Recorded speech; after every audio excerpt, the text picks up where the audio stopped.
Welcome back to the Open Minds podcast, where we chat to business owners and professionals about unspoken ideas and new topics. This week, I have my friend Clara here, and she's also a nail artist, and we're going to talk about how she got started as a nail artist, doing celebrities' nails, and her ins and outs of buying a first home as a sole trader. So let's get into it.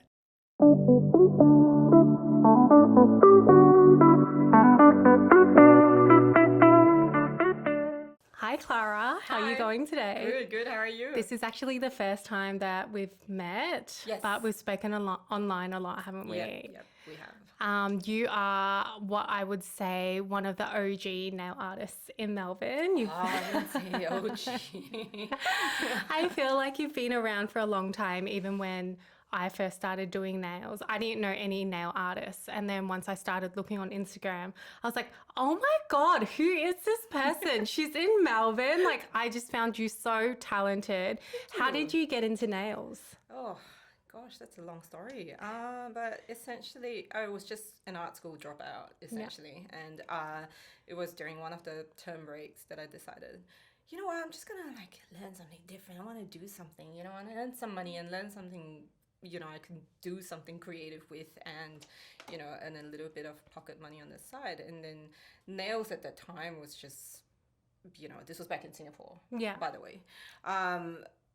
It was just non-existent. It was non-existent. So the so-called apprenticeships were just basically you turning up to work and figuring it out for yourself because there was no one there to teach you or tell you what to do. Yeah, the work experience kind of thing. Yeah. So, most of the owners were corporate people who had no idea. They just opened up nail salons and, they wanted to make a quick buck and just, tried to get as many employees in. And it was, a bit of a high volume kind of situation. But I was sort of caught in a strange place where I wanted to learn stuff, but I wasn't really learning anything on the job. But then it kind of propelled me to find out on my own, accessing different websites and, different types of information to learn, to hone the craft and stuff. And how long ago was this roughly? Oh, gosh, this was maybe I was 17. So that would be more than 20 years ago. Wow. Yeah. Oh my God, you look so young. Oh, I did start young, so yeah. I have that. Yeah. Oh, that's so interesting. And you learnt Japanese so that you could take the Japanese nail course, didn't you? Yeah, so at the tier that I wanted to take, they call it the Japanese nailist license in Japan. They had 3 levels essentially, so it went backwards from 3 to 1, and 1 being the most advanced. And I sort of skipped 3. 3, you still had the option of doing it in Chinese or English. Yeah. But me being me, I just skipped right ahead, wanted to do number 2, and I just that's what I did. I learned Japanese so I could read it. Wow. I mean, it helped that That's a commitment. Well, yes, at that time, when you have no commitments to anything else in your life, and this was your interest, that was my hyperfixation. So I just decided, okay, that's what I'm going to do this year. Yeah. And then did you work for someone else when you first finished that, or you just started working for yourself? No, I actually was doing it pretty much on my own at that time because I went through sort of bouts where I would work for someone and it just never works out. I'm sure. Like you said, I'm sure the environments weren't really what you wanted to be working in. No, you did not have the freedom to buy the materials that you wanted at that time, and it wasn't even that prolific at the time. You couldn't just jump on a website, like any nail supply website or even Amazon or whatever, just to get nail stuff. It was hard. It was hard to get. So, and it was expensive. So nobody in their right minds, as a business owner, wanted to invest in in my interests, I guess. And was art a popular thing back then, or was more kind of like a plain color? I mean, what I was interested in was very much ahead of my time, because I was interested in the 3D nail art, all the new techniques that were coming out that wasn't available there. Just anything I couldn't get, I wanted it. That's just life, isn't it? If you don't want it, if you can't get it, then you want it even more. Exactly right. So that sort of like propelled my interest even more. Like it fueled my interest even more to get the equipment, to get the supplies, to learn these techniques. And at the time, the only sort of publications that were available was from Books Kinokuniya. Yeah, because I guess, I mean, was YouTube even a thing back then when you were starting? Like, were there... Actually, I'm trying to think now. No, I don't think so. Yeah, because now I feel like this like whenever you want to... Michelle Fan. Like, it predates Michelle Fan. So you know how old it is. Like, you know how long ago it was. Because it's like now you want to learn something, jump on YouTube, there's a million videos out there, right? But back then it was... It was nothing. It was visual text, like literally visual text.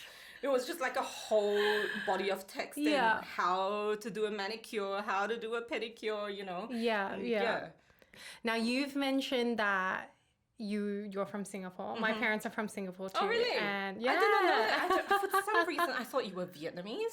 I get that a lot. But my parents are from Singapore, so I know. Wow. Singapore is a culture that is very academic. It's very competitive. What was your parents' reaction to you wanting to do arts and doing nails? Oh, not good. Not good at all. I mean, I think just throughout sort of early academia, you know, between primary school to secondary school, I think I've pretty much demonstrated that I was not one destined for academia or an academic life. Yeah. So I think my parents just had to swallow that pill and just accept that. Okay, well, I mean, it's better than her, you know, her going to art school is better than her not doing anything at all, or you know, going into some technical institute or whatever, you know what I mean? So it's like, okay, like we can deal with that, like we'll just accept that. And I guess sea change for them was just the fact that I wanted to go into nails and I wanted to commit, and they thought I was just playing around at that time. They didn't realize I was serious about it. And then when they realized I was serious, they were like, oh shit. Like, oh no. She's really chosen this path. She has chosen this path. She's very interested and passionate about it. You know, and they were not happy about it, especially my dad. Because, you know, my dad was very much of the, you know, it doesn't matter what you do in future, get a degree first, you know. I don't care what you do in future, just get a degree first. And I was not of that thinking. I was not of that mind. I just wanted to do what I wanted to do, and I've never come across anything that I've felt so passionate about. That has been so consistent. You know. And have they changed now? It took them a long time, but they have, and I think they've accepted that I am really good at what I do. And they've accepted that it's actually not a bad thing after all, because you know they're corporate people. So they've only understood that side of climbing the corporate ladder. Climbing the corporate ladder, getting into an office job, you stay there for the next 30 years till you retire and, you know, pay off your house and you die, essentially. You know.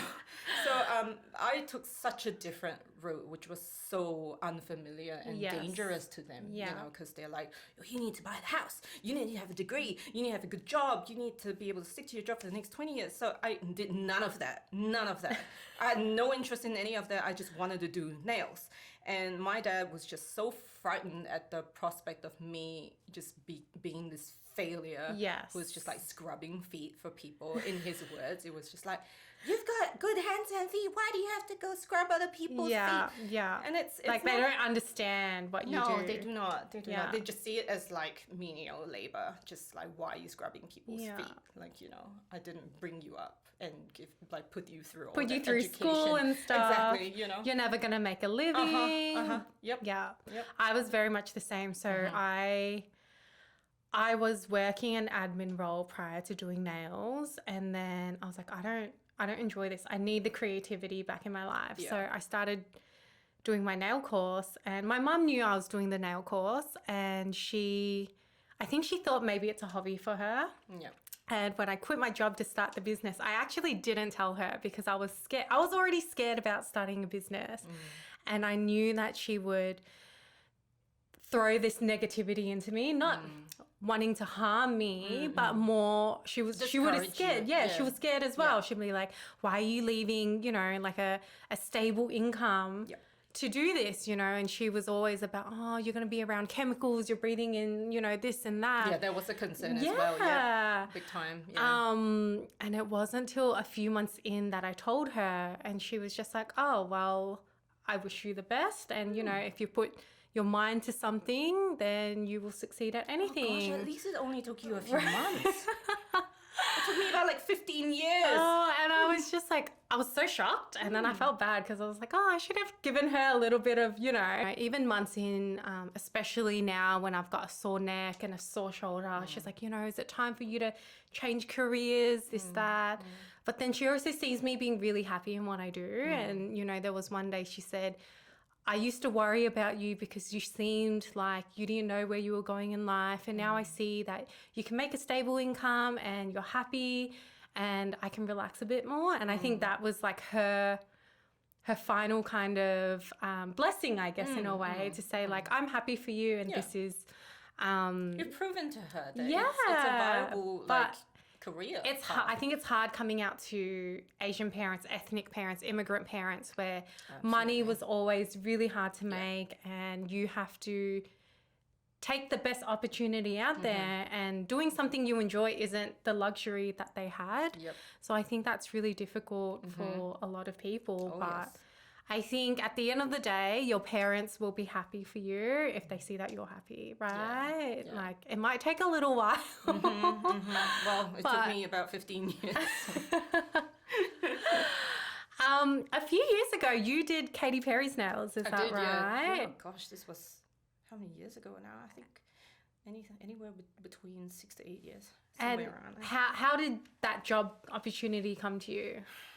Honestly, I have no idea. I mean, if I think back about it, like if I retrace my steps, I think it was because a few years ago I had done a set for a client who was crazy over KATY Perry. Yeah. And I think that set at that time in the early days of Instagram went quite popular, like quite viral. And she started following me from there. KATY Perry started KATY following. Perry Oh my started God, following that's me from there. amazing. Yeah. So this was years before she engaged me. Yeah. And I think I must just have been on the on her radar, yeah, or on something. her radar. Like, you know, if she ever came to Melbourne, that she would, you know, hit me up. Yeah. And that's what she did. I guess this was like maybe 4 or 5 years after she had followed me on Instagram. Yeah. And how did you feel like reading this message from KATY Perry? Were you like, this is a scam, this isn't real? No. Because she didn't contact me directly. It was obviously through her agent. Not her agent, her manager, who, you know, manages her books in her time. And I was in Singapore when I got the email. Because I was still on mat leave at the time. Yes. So funny enough, she was actually my first client after I came out of mat leave. She was the one who, you know, christened pulled me out of my mat leave. Yeah. So I was quite rusty because I had been like sort of off nails for a good 4 to 5 months at that time, and I just had a newborn baby. You know, when I was... You're lacking sleep. Exactly. My tits were rock solid. I had to pump my milk every 2 or 3 hours at that time. Yeah, so it was an interesting experience. Were you nervous leading up to... I mean, I was a little bit excited, I think, like from the perspective of like cloud chasing. Like, like who wouldn't be a little bit excited doing a celebrity's nails? But I think for me, for the most part, I'm not someone who is like a fangirl of anyone or anything. So it doesn't really daunt me. Yeah. So I think that's why I've gotten a few celebrity clients now, because I think it's because I don't react. You don't feel like extra pressure or anything like that. I'm just there to do a job. She's just another client. That's what I tell myself, and I turn out I do my job as I would with any client. I guess for me, the nervousness doesn't really come from the celebrity. It's more that I'm out of my usual workspace. Because you're usually traveling to them, right? Yeah, exactly. So they don't come into my space, and I'm like, oh my God, where's my brush? Where's my nipper? Oh my God, I'm not gonna look like an idiot. Like, I don't know where my I'm messy, I'm unorganized. Exactly. I guess that, like, have I brought everything? Did I forget something? Yeah. What other celebrities have you done? I've done Lily Allen.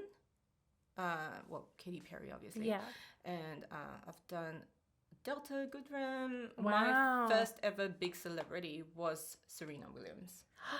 Wow. Serena and the whole gang. Yeah. Literally, like the Williams family. Like I did nails for her, her sister Venus, her nutritionist, her mom was Because basically there. her entourage that Her way. entourage, Oh yeah. my gosh. This was quite a few years ago now, but yeah, she was the first, I guess, the first big celebrity. Yeah. I've Do you find celebrities are, in a way, like less friendly? Like they're not as talkative as a normal client? I would say, I wouldn't say not as friendly, but I would say they definitely have a wall around them. Yes. Like they have an air of caution, which is completely understandable because you're spending You like can't 2 or just 3 throw hours with this like person. your personal life matters I out mean, there. I would never do that anyway. I mean, I just treat them like a new client. Yeah. Like, a new client that's come into the Very salon. surface level conversation. Yeah, exactly. Yeah. Polite, professional. You're there to do a job. If they invite you for a conversation, then yeah, I'm there to have a conversation. But otherwise, I wouldn't, like throw anything on them. Yeah, of course. Like very Trying professional. to draw them out. Yeah. I'm not a therapist, and I'm not their Trying friend. to get the inside goss. Exactly. Yeah. When you usually do celebrities nails, are there usually a lot of people around you? Like, It depends. When I was doing Katy Perry's nails, this was at the Rod Laver. So so just before her. it was literally just before she went out onto Oh stage. my Yeah. gosh. See, Yeah. that gives me pressure because I'm like, what if I stuff something out? I'm on a strict timeline. Yeah, well, I mean, it did take a little bit longer, but and there was a little bit of a time pressure thing. Just because she was sort of rushing off to see her VIPs. Yeah. Her VIP fan base, and I just had to like really sort of speed it up and get her out there. But I was with her for a few hours. Do you remember what design Yes, you did on her? she actually requested a Memphis print. Oh. She requested a Memphis print, and she didn't want extensions because she was playing the guitar. So no extensions, no nail enhancements, whatever. It was just a manicure, and not even overlays. I think like overlays. Yeah, at the just time like was painted, still, basically. just a painted manicure thing. I actually spent more time on her pedicure, and I have been retired from pedicures for like a good 10 years at that time. I find pedicures difficult because, I mean, all hands are different, right? But all toes are different. Oh, yeah. like, Oh, yeah. so different. Never again. I'm not doing a pedicure again. Done That and is enough. dusted. That is enough. But you actually work with someone that does pedicures now in your new space, don't you? Yes, Erin. From Yeah, the Blonde Tiger. Yeah. So you recently moved into this new space. Was that 2 years ago? Yes, this was very shortly after the last lockdown. Yeah. So this is 2021. Yeah. Yeah. I remember seeing all the stories about you having to move out, and then you had found a space and that kind of fell through, and then you found this one. Talk us through the moving process for you. So I was in the Nicholas building for about 6 years, including the whole COVID, the pandemic period. So when I went back after the lockdown, I just felt like I wanted my own space. I mean, I had my own space, but it wasn't really mine in the sense that I still had to share communal facilities with the building, and there was like a good 20 units on one floor. Yes, sharing, my like, friend works there now. Yeah, well, and the elevators are like, it's They a never beautiful work. building, Yeah. but it's falling I see apart. its flaws. Yes. Yeah, it's falling apart, and it's heritage listed. They're sort of like in limbo. They want to sell, they don't want to sell. We don't know what's going on. Yeah. The rent, it's going up now because it used to be rent controlled because it was sort of targeted at helping artists, for their residencies and stuff. But now they've just gone like full commercial because they see the potential in just renting out Because these it's rooms. a city space, Exactly. right? It's like it's in a great location. Yeah. And if you're not too fussed about the communal facilities, then I guess it's okay, like for Yeah, a startup yeah. thing. And I think by that time, I had fully sort of outgrown the space in terms of like, I guess mentally I had outgrown the space. I didn't want to share my toilet anymore. I just wanted my own space, my own toilet, my own bathroom, my own pantry, like just Just be in your own like in controlled my own space. Everything is, you know, contained. Yeah. Yeah, and I found a space during the lockdown. I had gone to view this space in Footscray, Yes.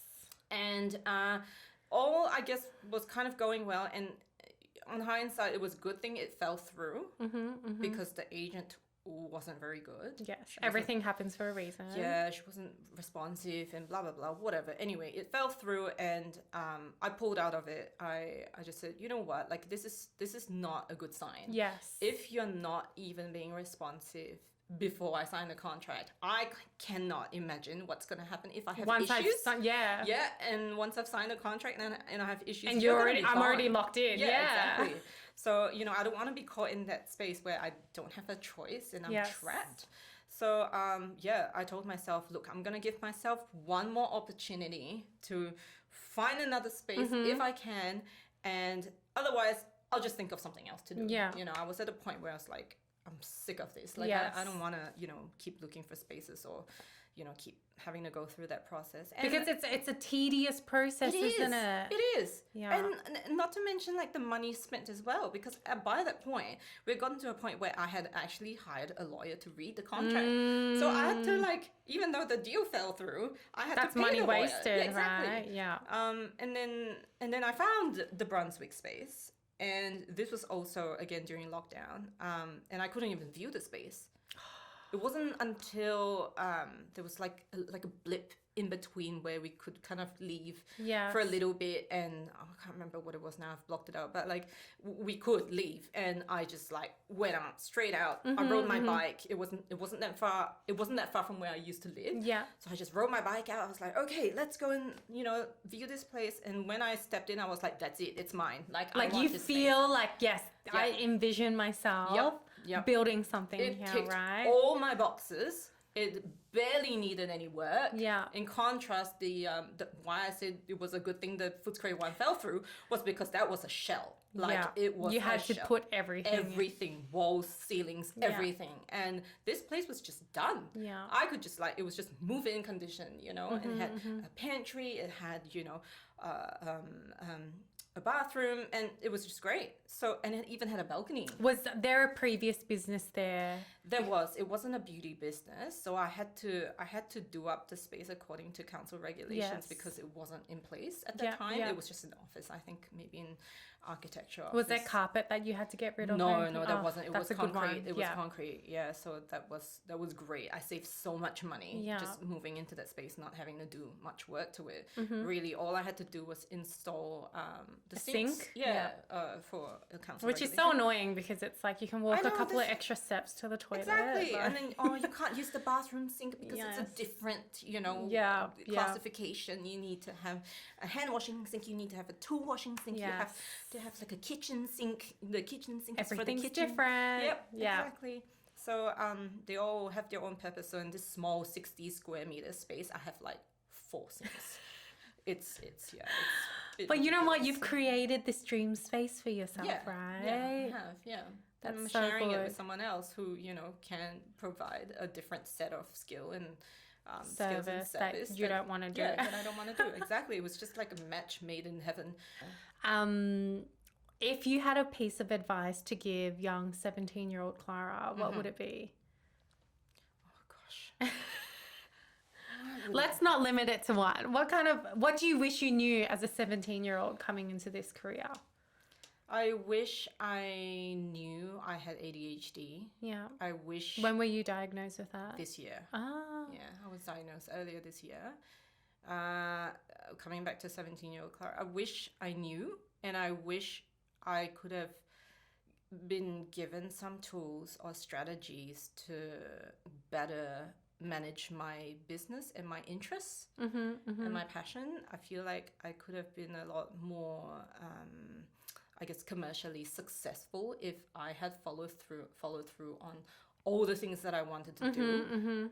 Do you think the ADHD hindered that? Oh, absolutely. Yeah. Absolutely. It limits you. What were your, I guess, what made you think you had ADHD? What made me think? Well, I think it's just sort of always been on the back of my mind. Okay. And then it was only when people around me started getting diagnosed that I... Because I feel like lately a lot of people are starting to get diagnosed. Yeah, because I mean, the diagnosing standards are based on what you would see ADHD, visually what you see ADHD in a little boy who's like bouncing off the walls in a classroom. So it's based on that. It's based on like, boys, and the girls, women are just so underdiagnosed. Yes. That it almost seems like now that there's more information and knowledge of it, it just seems like more people are getting diagnosed. But I think it's just always been there. It's just never been labeled. Yeah. But I think it's a good thing. I think it gives people an opportunity to like access a lot of resources and tools to help them, further themselves and improve their lives. Exactly. Yeah. Do you feel like since your diagnosis, much has changed in your life? Not outwardly, I don't think. Not to, the bystander, but to myself, yes, absolutely. Because since the diagnosis, I've been medicated, and I've been sort of putting strategies in place, things like therapy to go along with the medication, things like reading up more on the condition and, symptoms and like what to look out for, what you can do, to prevent certain things from happening, like, your emotional dysfunction or whatever your executive dysfunction is. You just, the more you know, the more you can do. Self-awareness, right? To help yourself. Exactly. Yeah. So I'm doing everything I can. I guess I would like call this year my self-care year in the sense of having been diagnosed and being medicated and seeing a therapist and, starting an exercise regime for myself and trying to eat healthier and look after myself and fulfilling all my base needs. And then, sort of like changing my life habits, tweaking my life habits, to suit me, and then going out there to do what I need to do. Yeah. Because if that cup is not filled, then you can't pour, you can't do right? anything else. Yeah. You can't.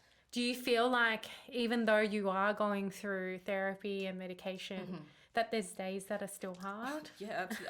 I just had a mental breakdown yesterday. Oh, no. You do. You go through these cycles, right? Like you go through these cycles of guilt and shame and whatever's happening to you at that time.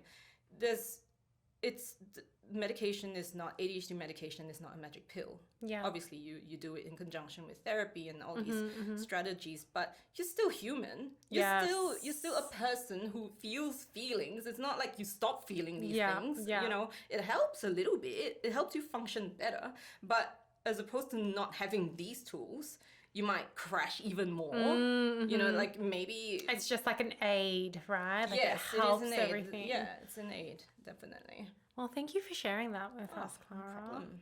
The other thing I wanted to talk about is you recently bought your first house. Yes. Congratulations. Yeah, thank you. And I remember we were chatting a little bit around that time. You had a couple of issues with your loan. Oh, it was drama. So you're a sole trader, like a lot of people in beauty. Yep. Talk us through the loan process and then what happened. So, the first mistake I made was that I approached a brokerage or like a mortgage company, a broker essentially, that is a generic broker. Like, one of those run-of-the-mill like brokers that you see off the TV. Was it a recommendation to you, or you just... No, it was not. It was just one of those things. I've just been really naive to this process because I just assume, right, that everyone just operates by the same code. Yes. If you're a broker, like the next person who's also a broker would have you all gone do the through same job, yeah, like the same training, processes, the same rules that they're bound by and stuff. What I didn't realize was that there were varying degrees of, experience in brokers and mortgage brokering. So I approached a company that was very sort of run-of-the-mill generic. So they're good for if you just have a wage. Yeah. You you're get a salary worker. Yeah, exactly. You're a salaried worker. You have your regular paychecks. They don't need to do any stuff, like any extra stuff on your paperwork. Easy. Like they could just like coast you through the process. But If you're a sole trader like myself and you have, taxes to look at, tax deductions, and like, are you registered for GST, yada, yada, yada. And it was made even more complicated at the time because I was on JobKeeper. I don't know if you remember that, but I was on JobKeeper. And prior to JobKeeper, I was not registered for GST at the time because I was still sort of working part-time, I wasn't... Because this was after you had your baby. Exactly, and then we went into COVID, so financials were very up and down around that time. Yeah, exactly. So I wasn't able to, like, I guess, prove consistency. So so that was the problem going to a generic company. So they had no idea what to do. But the problem was they didn't tell me that they had no idea what they were doing. So I had to learn the really hard way. Yeah. I had gotten up to the very stage where I actually put in an offer for a house. Because they had given you a pre-approval, right? They had not given me They just gave me a lot of really bad advice. Like, oh, you don't need a pre-approval. I have all the information. You get it, no problem. It was just like a whole string. And as a first-time buyer, you're like, okay, I'm going to take this professional's advice and go for it. Yeah, because I'm just like, okay, well, I mean, you have everything to gain, I guess. So why would you lie to me or mislead me? But what I didn't realize was she had no idea complicated rules surrounding sole traders at the time. So she came back to me after I had put in an offer to this house, to that owner, to that new agent, telling me that she couldn't get me the loan.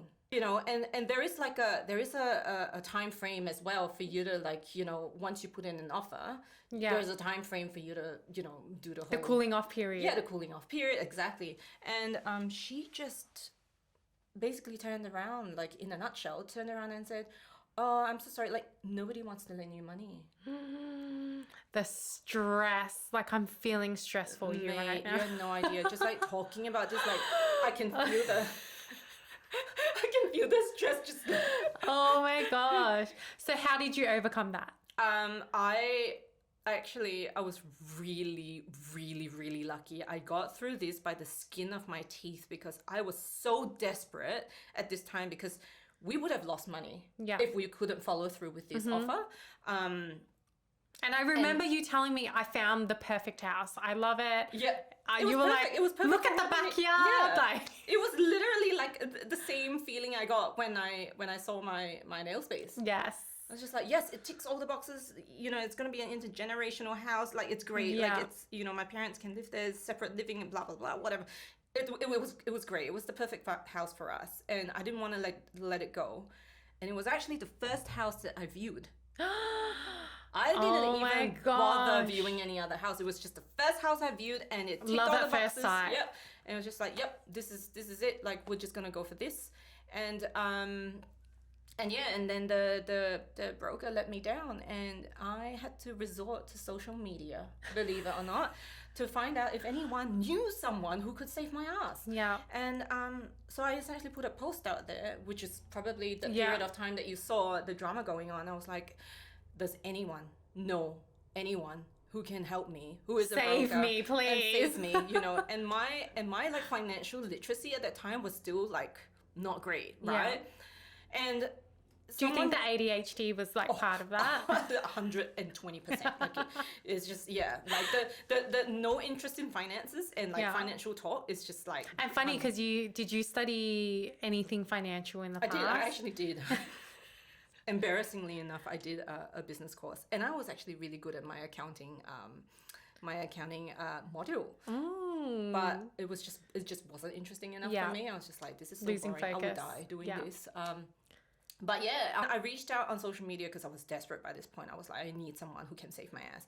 And one of my followers reached out and she said, hey, I used to work for CBA, which is Commonwealth Bank, and I know someone. I can direct you to him. And honestly, if he can't get you through, like if he can't get you over the line, I don't know anyone else who can. So I was like, okay, yes, give me the name.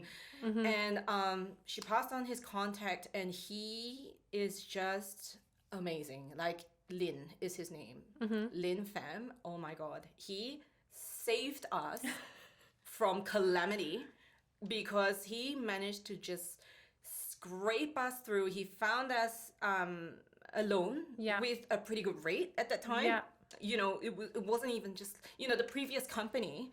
She was trying to get us in with a company that was like one of those third party. Yes, like really, lenders. you've never even heard of them. And like the interest rate was just absolutely just ridiculous. Yeah. And it was kind of like, well, take it or you're not going to have anything, you know. But I was like, screw that, I'm not taking that. So I'm literally going to be bankrupt if I take literally, this. yeah, exactly. And that's if they lend us the money. That's if they lend us the money. And Lynn found us a loan from ANZ, and I was just like, really? One of the big fours? Really? You know, and it was just like, what? Like, she told me. Like, how can someone not even get you anything and the other person is getting you something like right up there? In the span of like 24 hours, this man found me a loan, and with like a really good rate, with like some kind of special offer thing on it, and it's great. Like it was just fantastic. Just the way he went about it, he was so professional. He collected all this information from us, and he just like sped it up, and that's what I was talking about previously. Like there's a difference between how brokers work, because with him, he's been in the banking industry for a long time, so he's got the connections with the big fours. He understands he knows their how it processes works, like, as inside well. out. You know what they're gonna say yes to, what they're not gonna say yes to, because he's been through that process. He was the one, doing it on the other side, exactly. right? So he knew exactly what the banks were looking for, and he was like, no problem, I'll get you. I was like, what? Really? I was just in a state of disbelief. I was like, no way. Like he's lying to me. You're lying. You're just one of them. You're just like, trying to earn false a few hope. extra bucks. Yeah, exactly. And true enough, he kept to his word, and like literally within days, like he managed to get us a pre-approval literally within 3 days. Because I'm sure in those 3 days you wouldn't have slept, right? Oh my God. Yeah. I was on the phone with my parents every night. I was just like, I'm going to have to give this up. Like, we're not going to buy this house. Like, we're going to lose money. Like, we're not going to do this anymore. And for Singaporeans, losing money is like the for worst. For no reason, it's the worst, right? It's like... Oh my gosh. When my mom loses like any amount of money, it's like heartbroken. So they would have been like, you can't do this. Yeah, exactly. They were like, how can we get money to you, to help you with this? Like, if we topped up, could you get the finances easier and all that stuff? Like, I'm so lucky and blessed. I have to say, I'm so lucky and blessed that I have my parents to like help me through this process, and they were so supportive through the whole process, because obviously they understand how stressful it was. But at the same time, I was like, no, there is no reason why I shouldn't be able to get the loan, And I'm hardworking, I have a business, I earn a good income, like and we're a dual income family as well. It's not like it's just me. And I could prove it. I had like, a hefty deposit. Like, there's just no reason. And even then, she couldn't get me anything, or like she didn't want to, or she just didn't know how to, the technicalities behind it. Yeah. So that's why I would say, as a sole trader, stay the hell away from generic brokering companies. I'm talking about like the big names, the ones that pop up on like radio or like TV. Yeah. Go with a close like family recommendation, or like a friend recommendation, or go to Lynn. Yeah. Lynn's great. Lynn will take all your worries away from you. That's so good that you have your dream salon, your dream house, everything is falling together you're reminding for me you. what to be grateful for, because sometimes you forget, right? I mean, you do forget. I think it's so, as business owners, as artists, I don't know, but I'm sure you're like me. You're always so focused on, I should be further along, or I should be here. I should have made more money by now. And it's sometimes hard to remember how far we've come, like the journey that we've taken and everything that we've earned for ourselves. Practicing gratitude. And then one of the latest things I've learned as well, it's only taken me like 15 years to read this book. Like, someone bought it from me ages ago as a gift, and I decided, you know what, I'm just gonna read it now and just see how it goes. And it is such a brilliant read. It is called The Subtle Art of not giving a fuck. Yes, I have heard of That that has just been like, I'm still halfway through that book, and I love it. I just love the perspective, and it's actually tying in with what my therapist has been talking to me about your purpose Yes. in the business, whatever you're doing. You're driven by the why. What is your core value? What is your value system here? Because at the end of the day, it doesn't matter what you do, it draws back to that main point. So if you're doing it for like clout, it's not gonna stay. It's not gonna last. It comes and goes. It comes and goes. Yeah. Exactly. You're gonna go up, you're gonna come down. And then when you come down, what's there left for you? If you don't have like a core value to fall back on. So I think it's really important to like ask yourself. I'm going through that whole process myself, asking myself what my core values are, what's driving me, Because you would have started nails in Melbourne at a time when there weren't a lot of people around, right? So you've built up this reputation, and now left, right, and center, there's all these new nail artists coming out. Yeah. So that must have been a big change for you. So I mean, it was really nice to watch the industry blossom. Yes. It's really nice to watch the industry turn into one of importance. When like back then when I was doing editorials, no one would give a crap about nails. Like nails was just like the afterthought, It was like makeup, Yeah. styling, hair. everything but nails. Yeah. And then when I was doing it, it was just like, if you happen to know someone who does nails, like, you sure you can get her on. But it was never a forethought. It was never, okay, we need to get this nail person in, this nail artist in, like represent whatever. None of that. But then now seeing how much emphasis and importance is placed on nails as much as it is like with makeup or styling, I'm just like so proud of what everyone has done, how everyone has just like the industry is evolving. Exactly. I mean, there is a lot of money involved in the industry, of course, which is a big driving factor, but I would say like the small people like us, like the individual people like us, the sole contractors, the sole traders like us are the ones who are putting so much effort and resources out there to better this industry. More education for clients. Exactly. Like, I have clients come in and they've never had a removal. They've always gone to pick them off themselves, or they've gone to a salon and had them ripped off. And I'm like, how is this the norm? Like, how like is this? Like the tip digging and They're like, I've never seen this process before. I'm like, are you new to nails? No, I've been getting my nails done for like 6 years and they've never had a removal. And I just think, wow, like so much needs to change in the industry. And I think we are slowly getting there.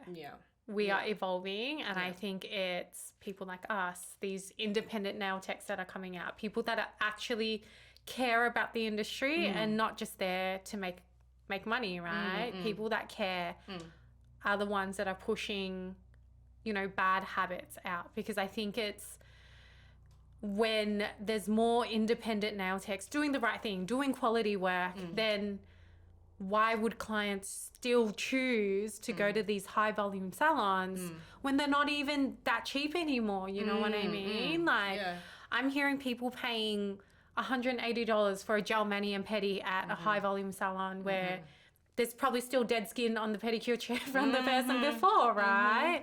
So I think slowly the industry is changing. And we're evolving. Yeah, and I think that's where the client education also comes in handy, because clients need to be educated themselves, because this is not their job. It's not part of their lives. They're just there as a client. They're turning up to this space. They want to enjoy their time there. They want to leave with beautiful nails, and they can't be bothered reading up on it. They're not as passionate about nails as we are, Or if a nail tech tells them something, they're just going to believe it, right? Yeah, I had a friend go get a removal done. She previously had acrylics on and she was getting it done. And she said it was hurting her. And she asked the nail tech, why is it hurting? And the nail tech said to her, oh, it's because you got acrylic and not SNS. SNS is better for your nails. And she asked me, she's like, is that true? I was like, no, that is not true. But as a client, you believe the professional. Like, you believed your broker. I can go get this out. Exactly right. So I think slowly and with the help of social media, like people are educating themselves. Absolutely, and yeah. I think a few more years, we're going to see big changes in Yeah. the industry. I think so. Yeah. Well, it was great to have you on the show today. Thanks for having me. It's really nice talking about this. What's on for the rest of the day? Oh, I'm back to work. Back to work now, back work. on the grind. Back on the grind. Well, thank you so much for coming here today. Thanks for having Really enjoyed meeting you for the first time and Yes, having yes. this chat. Thank you guys for listening. I hope you guys enjoyed this episode. Please like, subscribe, and share it with your friends. See you guys next time.